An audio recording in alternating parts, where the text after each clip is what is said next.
Hello, everyone. It's Maha. Thank you, as always, so much for being with me here on this channel. I'm excited to talk about this topic tonight. It's a topic that's sort of been on my mind for a very long time, and I wanted to discuss it on my channel. I just didn't really have the right time or the opportunity to. And then a couple of nights ago, I had a dream about one of the cards that I'm going to talk about in this video. And it made me think that this is probably a sign that it's a good time to do this video. And as well, I've been working on the next installment of Tarot and Astrology series for you. And I've been really getting into, really going deep into some of these cards and how they relate astrologically to tarot. How the symbolism relates to tarot. And more specifically, I've been looking at some of the cards that we generally see as positive, as happy cards, as, everything is perfect cards. And I've been kind of looking at those cards, looking at them astrologically and also visually, and seeing how, is there any different, is there something that I might be missing? Is there something that I might not be looking at? Because it's really, really interesting to me that we tend to think in a way that there is no such thing as a negative or a bad card in tarot. This is the popular modern sort of psychological way of reading tarot, that really there are no bad cards or no negative cards. For example, like death, the death card. It's, well, if that comes up, we think, well, it's not literally death. It's transformation, it's transmutation, it's rebirth, regeneration, a new way of doing things. If we have the Ten of Swords, we might focus on the light, the dawn, the sun coming up, a cycle, something dying, something else beginning, end of a way of thinking, or or the Tower card. If the Tower comes up, it's like, don't panic, it's okay, it's not a disaster, it's just change. We're going through some changes. It might be challenging. The point is that we try to see these cards as challenging, and perhaps as a way to gain some meaning into our maybe difficult situation, gain some insight, find the subtle hints and symbolism that could be leading us to a more positive direction. We could think of the Three of Swords, for example.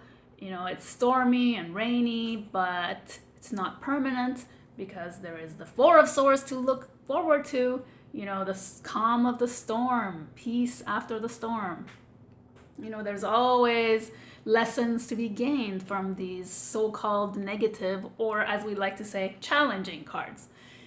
I don't want to say that we're sugarcoating the negative, because I think it's really important to find meaning in difficult situations. And personally, for me, it's a way of getting through difficulties in life, finding the meaning in what I'm going through that may be very challenging at the time. However, I want to add that what I thought about is, if it's true that there are no such thing as negative or misfortunate or bad cards, then why is it so easy for us to have why is it so easy for us to believe that there are positive cards? If there are no negative cards, are there really any positive cards or good cards? For example, the Ten of Cups. Perfect example, right? Perfect example of one of the best cards in tarot. This is what we read about. This is one of the best cards in tarot. There's nothing wrong with this picture. It's perfect. Harmony, family harmony, relationship harmony, rainbow in the cloud. Perfect, perfect, right? Is it? We'll talk about that. Or the Nine of Cups. The Nine of Cups. What about the Knight of Cups? Satisfaction, completion, job well done. It's good luck card, right? That's what it's known for traditionally. It's like make a wish, it's gonna come true. The Nine of Pentacles, it's great, beautiful garden, everything's so nice, you know. So, but then we have the negative cards, the what we call the negative cards, the Nine of Pentacles. We see the Nine of Pentacles, and it's like, wow, it looks really dreary, but you know, these two people in this card, they're not alone, at least. There's hope, there's help, there's a window in the background. It looks like it's a church that might shelter them, might provide them safety and comfort. So I think it's just the nature of the mind to push away pain and grab or attach to pleasure, seek pleasure, avoid pain. Obviously, we don't want to see negativity in tarot. We'd like to think that everything has two sides, but when it comes to positive cards, it's just positive, only positive. That's not how I see it. And I just wanted to make this video to maybe give you a different perspective on looking at the positive cards, maybe seeing, is there a warning sign in the positive cards?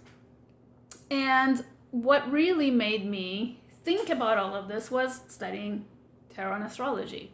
It didn't make sense to me that the happiest, quote unquote, happiest card in tarot, the Ten of Cups, is Mars in Pisces.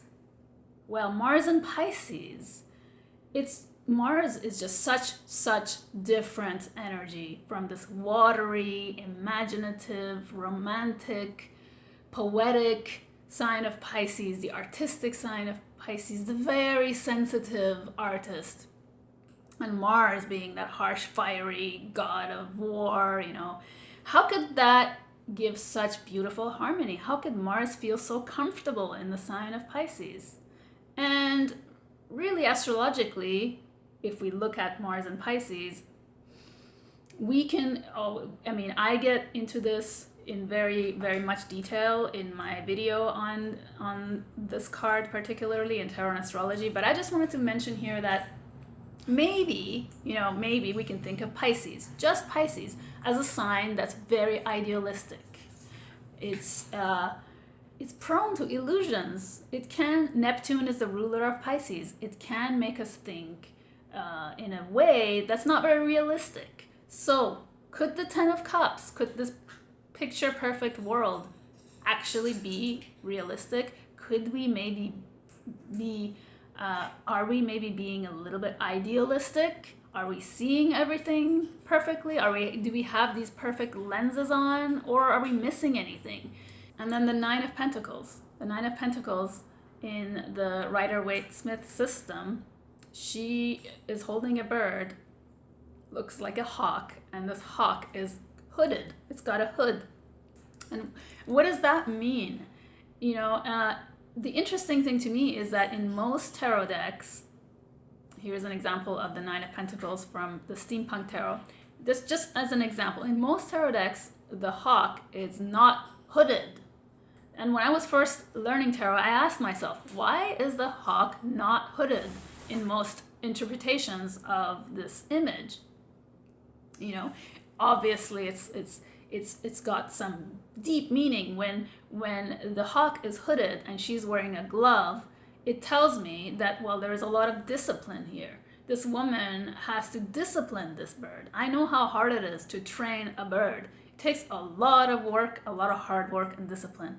And, so being in this beautiful garden here that we are in, it's not always so challenge-free, and she is alone with the birds. She feels isolated. There's a snail on the ground. Nobody ever really talks about that snail. That snail talking about slow movement, patience.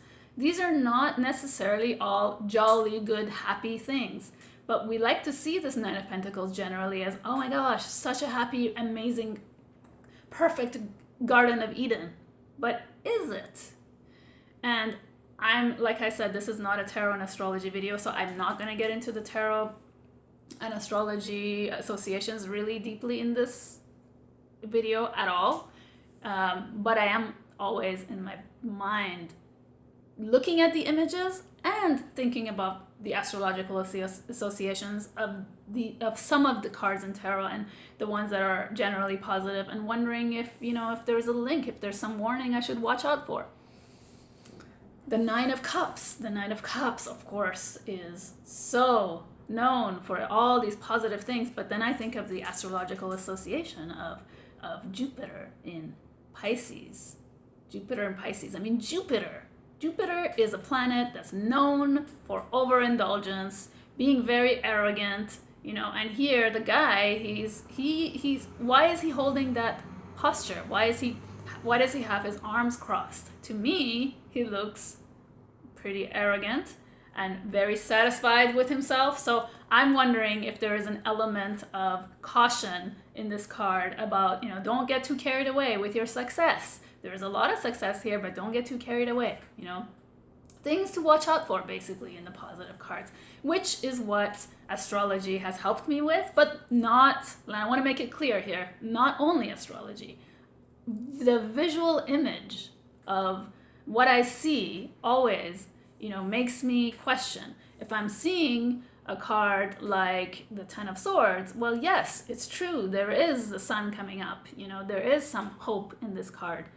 And then if I see the Nine of Pentacles, well, there are lots of little things that tell me, this is not as happy and joyful as I might think. It is a beautiful garden, but it's like being isolated in a beautiful garden makes me think of the Secret Garden, that story, and that whole thing of just being in this perfect, beautiful nature, but having things to do, needing discipline, needing to be patient.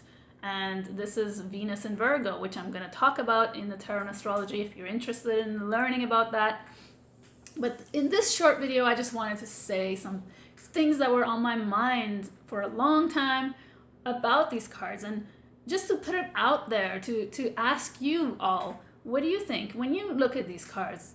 Is your automatic response, oh, this is positive, it's all good?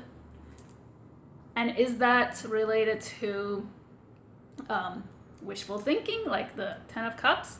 And when you see a negative card, is our first impulse, our first reaction of seeing, oh, okay, well, no, don't panic, this is not bad, this is this and this, is that fear? Is that coming from a fear-based place where we might want to escape the challenging situation? It's just the nature of the human mind, and I think tarot is a very, very perfect mirror image of the human nature, of the human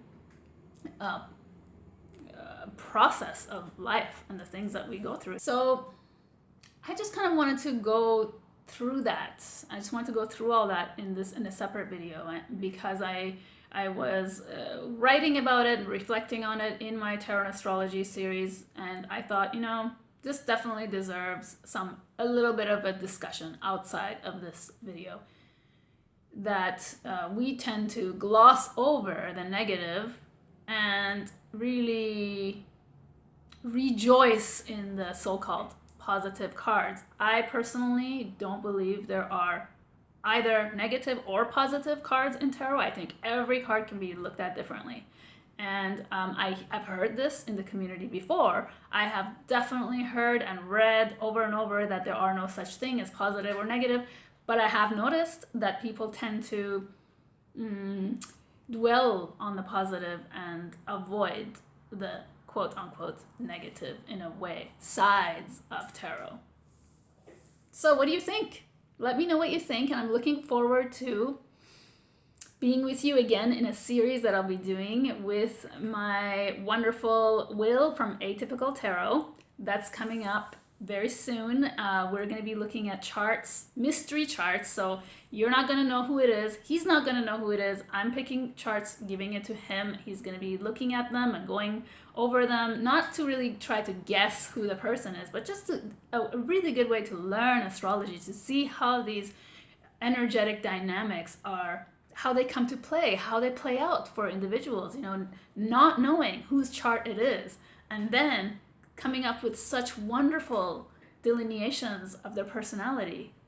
is really amazing. And then we're gonna uncover at the end of the video and show you who it is. So I think that should be fun. It's kind of interactive. You can comment, and if you have any questions about astrology, I think it's a really great way to learn astrology. So I thought that as a tutorial, I would add this on my channel.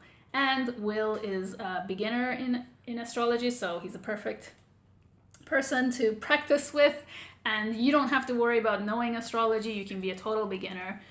Like I said, he is a beginner. He's studied a little bit, but you know, it's really, really amazing how once you put this stuff to work, it actually works. It's amazing.